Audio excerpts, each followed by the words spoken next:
สวัสดีพี่น้องอันนี้คือภาพบรรยากาศนั่งหัตถรีกับหมู่เพิ่นนั่งลาน้อยมาดินเขื่อนไฟฟ้าขนาดน้อยบ้านห้วยกองเมืองปากซองแข้งจังหวัดตากเฮาอันนี้เพิ่นภาพบรรยากาศตัวนี้เพิ่นกำลังสิพาพี่น้องนำเที่ยวเขื่อนไฟฟ้าขนาดน้อยเนาะพี่น้องเนาะอ่ะอันย่างไปได้นั่งหัตถรีกับนั่งลาน้อยเฮาอันนี้เป็นภาพบรรยากาศตอนแรกเด้อพี่น้องพาพี่น้องมาเก็บภาพที่สวยสดงามๆทั้งนาเขื่อนหรือว่ากองเขื่อนที่บ้านห้วยกองเมืองปากซองแข้งจังหวัดตากเฮามาซะเขื่อนไฟฟ้าขนาดน้อยอยู่แห่งนี้นะพี่น้องแต่ว่าก็สามารถเก็บ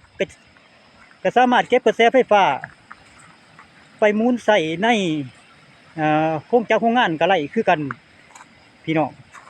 เนาะพี่น้องเนาะให้พี่ให้น้องเบิ่งภาพบรรยากาศนาเขื่อนก่อนพี่น้องอันนี้เป็นภาพบรรยากาศตอนแรกเด้อพี่น้องเด้ออันนี้ช่วงยามฝนนะพี่น้องตกมาในช่วงฤดูฝนนี่นะเป็นมีน้ำมหาศาลในพี่น้องทั้งนาเขื่อนนะก็ถือว่าช่วงฝนตกนี่น้ำเต็มนาเขื่อนด้วยพี่น้องแต่ว่าน้ำไหลเพิ่นก็ระบายลงไปกองเขื่อนเนาะพี่น้องเนาะอันนี้คือทางลงไปกองเขื่อนเพิ่นเนาะพี่น้องเนาะอันนี้คือข้าพเจ้าที่คอยถ่ายที่คอยเก็บภาพไปทุกจุดทุกมุมก่อนเนาะพี่น้องอันนี้ให้พี่ให้น้องเห็นทั้งกองเขื่อนก่อนเนาะพี่น้องเนาะนั่งฮัดจะดีกับหมู่เพิ่นก็ย่างส้มวิวก็เลียนไปเลียนมาอยู่พี่น้องเนาะให้พี่น้องคอยเบิ่งไปนำกันอันนี้คือซีเมนต์สลิงหรือว่ามักล้อยังกับผู้เกี่ยวกับประตูน้ำแหละพี่น้องเพิ่นกำลังเพิ่นติดตั้งป้าไว้นี่นะข้าพเจ้าก็บ่ได้ถามพนักงานส่วนละเอียดก็เลยเกี่ยวกับประตูน้ำหรือว่าสลิงเนี่ยพี่น้องเพื่อไปหมุนใส่เกี่ยวกับกระแสไฟฟ้าเนาะพี่น้องเนาะอันนี้เป็นภาพบรรยากาศกล้องเขื่อนเฮาพี่น้องกล้องเขื่อนที่น่าเกินเบิ่งเบิ่งแล้วก็เที่ยวพี่น้องสูงอลังการเด้อพี่น้องอันนี้คือภาพมุมสูงเด้อพี่น้องเด้อคือภาพมุมสูงที่ข้าพเจ้าถ่ายวิดีโอให้พี่ให้น้องเบิ่งเนาะพี่น้องเนาะให้พี่น้องคอยเบิ่งแล้วกันโอ้คือว่าภาพบรรยากาศอันเซียวดีพี่น้องที่ผมเคยเห็นมาก่อนนะจ๊ะใจพี่น้องเบิ่งอีกมุมหนึ่งนะจ๊ะพี่น้องเนาะอันนี้คือเบื้องลุ่มของกองเขื่อนเด้อพี่น้องเด้อเบื้องลุ่มของกองเขื่อนถ่ายมุมสูงกว่าพี่น้องพี่น้องเนาะได้ฮัตเตอร์แล้วบ้างเด้อลูกเด้อ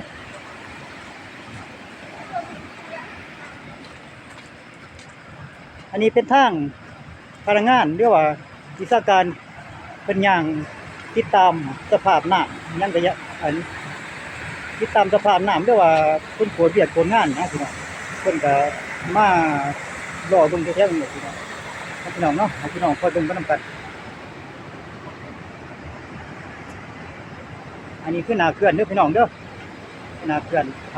ข้าพเจ้าเก็บภาพตอนแรกให้พี่น้องคอยเห็นไปอย่างละเอียดนำกันเนาะพี่น้องเนาะนางฮัตตีจะค่อยย่างไปดูค่อยย่างไปอันนี้คือนางฮัตตีกับหมู่เพิ่นพาพี่น้องนำเที่ยว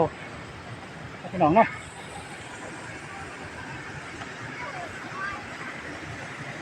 เบิ่งทั้งกล้องเด้อพี่น้องเนาะอันนี้ทั้งกล้องเขื่อนตอนนี้นางฮัตตีกำลังไขประตูย่างไปอีกมุมหนึ่งของเขื่อนไฟฟ้าขนาดน้อยเฮาพี่น้องแต่ว่าเขื่อนไฟฟ้าขนาดน้อยนี่ก็ข้าพเจ้าก็ยังได้ถามพนักงานเพิ่นนะว่าอันโครงการของประเทศไรมาลงขึ้นแต่ว่าข้าพเจ้าก็ยังบ่ทันได้ถามอย่างละเอียดนะแต่ว่าเป็นเขื่อนไฟฟ้าที่หมุนใส่เกี่ยวกับเขื่อนหมุนใส่ในโครงจักรโรงงานเรียกว่าเขาในเครื่องอุตสาหกรรมต่างๆนะพี่น้อง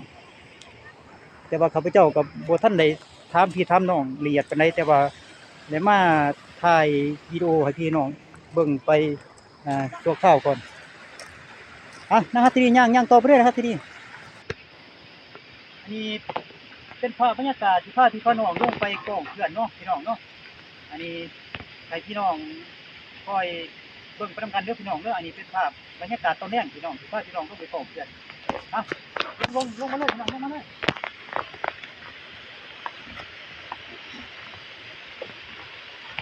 คือว่าข้างในหลายคำเติบพี่น้องลงไปลุ่มชุดเลยแต่ว่าความรถของกองเขื่อนครับบ่ธรรมดาเลยพี่น้อง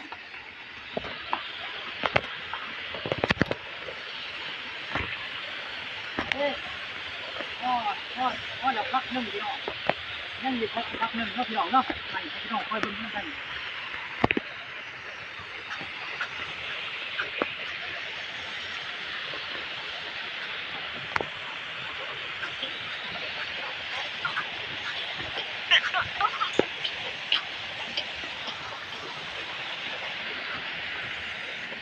มีฮ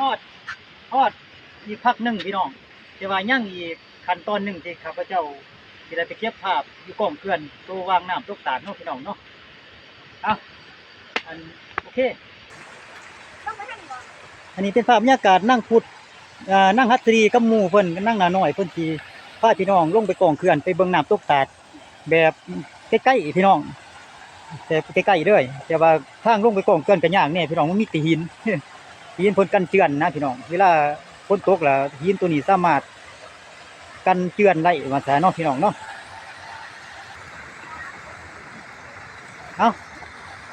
ตอนนี้กำลังสิฮอดกองเขื่อนเด้อพี่น้องเด้อนางฮัตตรีเพิ่นพามาก็เลยมาน้ำเพิ่นอันนี้คือภาพบรรยากาศเบื้องลุ่มเขื่อนพี่น้องให้พี่น้องพอเห็นไปนำกันเด้อพี่น้องเด้อภาพบรรยากาศลุ่มเขื่อนแต่ว่าข้าพเจ้าถ่ายก็บ่ชัดเจนปานใดแต่ว่าจักหน่อยข้าพเจ้าสิลงไปกองเขื่อนให้พี่น้องเห็นอย่างชัดเจนไปนำกันอีกกันนึงเนาะพี่น้องเนาะ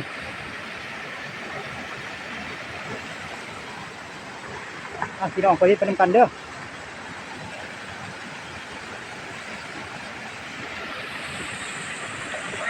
อันนี้เป็นช่วงฝนบ่ทันได้ตกพี่น้องแต่ว่าฝนตกน้ำแห้งๆครับแห้งหายแห้งตัวนี้เลยพี่น้องแต่ว่าลุ่มเขื่อนนี่น้ำแห้งอยู่แล้วเนาะพี่น้องเนาะพี่น้องบรรยากาศตัวนี้มาฮอดลุ่มเขื่อนเด้อพี่น้องเด้ออันนี้เป็นบรรยากาศที่น้ำออกจากบ่อนระบายของเขื่อนพี่น้องอันน้ำเพิ่นทั้งจากมอเตอร์มานะพี่น้องอันนี้ทั้งมาแต่เพิ่งลงลุ่มอันนี้บรรยากาศต้องเขื่อนพี่น้องน้ำทั้งจากมอเตอร์กับที่ไหลตลอด24 ชั่วโมงเป็นที่นะพี่น้องแต่ว่าน้ำแห้งเกินไปมันจะล้นไปเบื้องนั่นพี่น้องแต่ว่าน้ำแห้งนี้เพิ่นก็สิใช้ประตูน้ำทั้งต้องเขื่อนอันนี้ช่วงเวลานี้น้ำบ่แห้งว่าถ้าน้ำบ่แห้งปานใดมันก็ฝนบ่ตกเนาะพี่น้องเนาะแต่ว่าฝนบ่ตกเพิ่นก็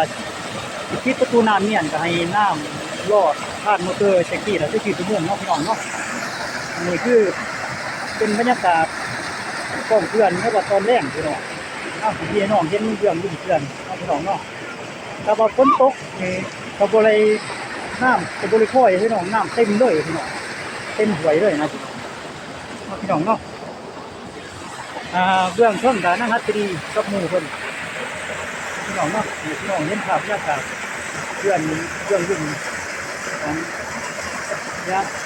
แบบสวยงามไปด้วยกันเนาะพี่น้องเนาะมีภาพบรรยากาศได้เกิดขึ้น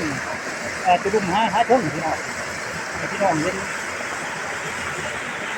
มุมสูงของเขื่อนเนาะพี่น้องเนาะไปเบิ่งกันเด้อพี่น้องเด้อถือว่าสวยงามเป็นแบบหนึ่งเนาะพี่น้องเนาะเขื่อนไฟฟ้าขนาดน้อยบ้านห้วยโป่งเมืองปากซองแขวงกระสังเฮาแต่ว่าเป็นคลิปหน้าเด้อพี่น้องเด้อข้าพเจ้าสิถามพนักงานให้ชัดเจนว่าของประเทศใดมาลงทุนนะถ่ายกองเขื่อนแล้วแต่ที่มาถ่ายทันไรขึ้นไปถึงนี่พี่น้องถ่ายลงแล้วถ่ายขึ้นเนาะพี่น้องเนาะถ่ายวิดีโอมื้อนี้ก็มีม้าเป๊ปซี่มานำอีก พี่น้องเห็นโอ้ยมึงไว้พี่น้องเมื่อยนี่คือภาพบรรยากาศต้นแรงพี่น้องแล้วก็ที่ย่างไปเบื้องพนักงานเพิ่นเฮ็ดเวียกแล้วก็ที่ถามเพิ่นสัมภาษณ์เพิ่นอีกบาทหนึงว่าพี่น้องเนาะให้พี่น้องคอยฟังไปนำกันอันนี้เป็นภาพบรรยากาศได้มาพอพนักงานเพิ่นอีกบาทหนึงโอ้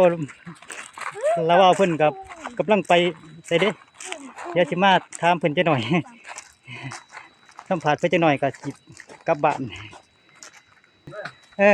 เอาขอบใจหลายได้นั้นอันนี้คือพนักงานเพิ่นกับบ่ทันได้นุ่งเสื้อ เพิ่นกำลังอันนั้นแล้วว่าอันข้าพเจ้าขอถามเนี่ยบัดหนึงอันนี้คือเขื่อนไฟฟ้าประเทศใดเด้มาลงทุนเนาะประเทศเกาหลีโอ้ประเทศเกาหลีเนาะมาลงทุนอยู่บ้านเฮาเนาะแม่นอันนี้เป็นเพิ่นเอากระแสไฟฟ้าเขื่อนขนาดน้อยไปใส่เขื่อนขนาดใหญ่เนาะเขื่อนน่ะขนาดใหญ่เป็นเขื่อนหยังเด้ขึ้นยังไงเส้นน้ำน้อยสิโอ้เปียนเซน้ำน้อยเซเปียนเนาะอันแม่นเขื่อนอยู่บ้านห้วยกองเฮาเป็นเขื่อนไฟฟ้าขนาดน้อยแล้วก็เอากระแสไฟฟ้าไปซอยเขื่อนเซน้ำน้อยเซเปียนเนาะโดยโอ้ขอบใจเด้อล่ะเบาอ้าวขอให้อยู่ดีมีแรงให้ร่ำให้รวยอายุมันคนยืนเก่าๆเด้ออ้าวขอบใจหลายอ้าวขอบใจเด้อพี่น้อง FC ที่ติดตามคลิปของผู้อ่อนมณีวงศ์อ่าขอบใจหลายข้าพเจ้าก็สิได้จบเพียงเท่านี้แล้วมาเก็บภาพอันเขื่อนไฟฟ้าขนาดน้อยบ้านห้วยกองเมืองปากซองแข้งจังหวัดสระแก้วขอบใจหลายๆอันนี้คือหอพักเพิ่นบอนเพิ่นเฮ็ดเวียกคือหอการกับว่าไหลเนาะคือออฟฟิศเนาะขอบใจหลาย